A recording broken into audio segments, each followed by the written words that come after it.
Praise the Lord. നാം ഇന്ന് സഭായോഗമായി കടന്നു വന്നു. നമ്മൾ രാവിലെ തന്നെ ദൈവത്തെ സ്തുതിച്ചു. ദൈവം ചെയ്ത ഉപകാരങ്ങളെല്ലാം ഓർത്ത് ദൈവത്തിന് നമ്മൾ മഹത്വം കൊടുത്തു. അപ്പോൾ ദൈവത്തിൻ്റെ ആത്മാവ് ഇന്ന് നമ്മളോട് അരുളി ചെയ്തെന്ന് റോമാലേഖനം 6-ാം അധ്യായത്തിൽ നിന്ന് വായിക്കുവാനാണ്. നമുക്ക് എല്ലാവർക്കും എഴുന്നേറ്റ് നിന്നുകൊണ്ട്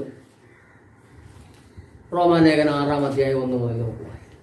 ആകയാൽ നാം എന്തു പറയുന്നു? കൃപ പെരുകേണ്ടതിന് പാപം ചെയ്തുകൊണ്ടിരിക്കുന്നോ ഒരു നാൾ വരുന്നു. പാപസംബന്ധമായി മരിച്ചവരായ നാം ഇനി അതിൽ ജീവിക്കുന്നത് എങ്ങനെ?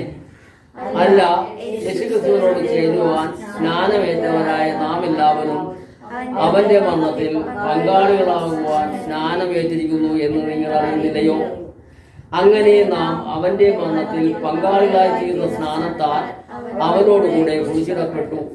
ക്രിസ്തു മരിച്ചിട്ട് പിതാവിന്റെ മഹിമയാൽ ജീവിച്ചെഴുന്നേറ്റതുപോലെ നാമും ജീവന്റെ പുതുക്കത്തിൽ നടക്കേണ്ടതിന് തന്നെ അവന്റെ മരണത്തിന്റെ സാദൃശ്യത്തോട് നാം ഏകീഭവിച്ചതായെങ്കിൽ പുനരുത്ഥാനത്തിന്റെ സാദൃശ്യത്തോടും ഏകീഭവിക്കും.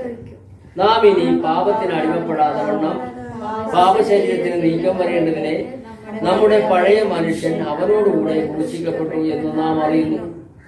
അങ്ങനെ മരിച്ചവൻ പാപത്തിൽ നിന്ന് മോചനം പ്രാപിച്ചിരിക്കുന്നു. നാം ക്രിസ്തുവിനോടുകൂടെ മരിച്ചുവെങ്കിൽ അവനോടുകൂടെ ജീവിക്കും എന്ന് വിശ്വസിക്കുന്നു.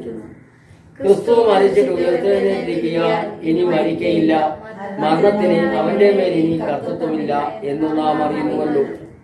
അവൻ മരിച്ചത് പാപസംബന്ധമായി ഒരിക്കലായിട്ട് മരിച്ചു. അവൻ ജീവിക്കുന്നതോ ദൈവത്തിന് ജീവിക്കുന്നു.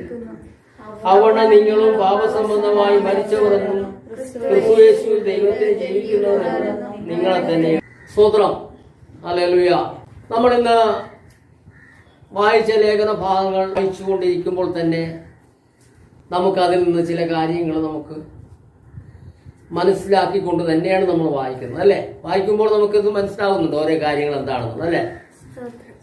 എന്താണ് നമ്മളിത് വായിച്ചത്? കർത്താവ് തന്റെ ശിഷ്യന്മാരോട് സംസാരിച്ചു കൊണ്ടിരുന്നപ്പോൾ യോഹന്നാന്റെ സുവിശേഷം 16-ാം അധ്യായം അതിന്റെ 12-ാമത്തെ വാക്യത്തിൽ യേശു പറഞ്ഞു, ഇനിയും വളരെയധികം നിങ്ങളോട് പറവാനുണ്ട്, എന്നാൽ ഇപ്പോൾ നിങ്ങൾക്ക് വഹിപ്പാൻ കഴിവില്ല. സത്യത്തിന്റെ ആത്മാവ് വരുമ്പോൾ അവൻ നിങ്ങളെ സകല സത്യത്തിനും വഴി നടത്തും. അവൻ വരുമ്പോൾ അവൻ സ്വയമായി സംസാരിക്കാതെ താൻ കേൾക്കുന്ന സംസാരിക്കുകയും വരുവാനുള്ള നിങ്ങൾക്ക് അറിയിച്ചു തരികയും ചെയ്യും. അപ്പോൾ പ്രിയപ്പെട്ട സഹോദരി സഹോദരന്മാരെ, ഇത് കർത്താവ് പറഞ്ഞൊരു കാര്യം.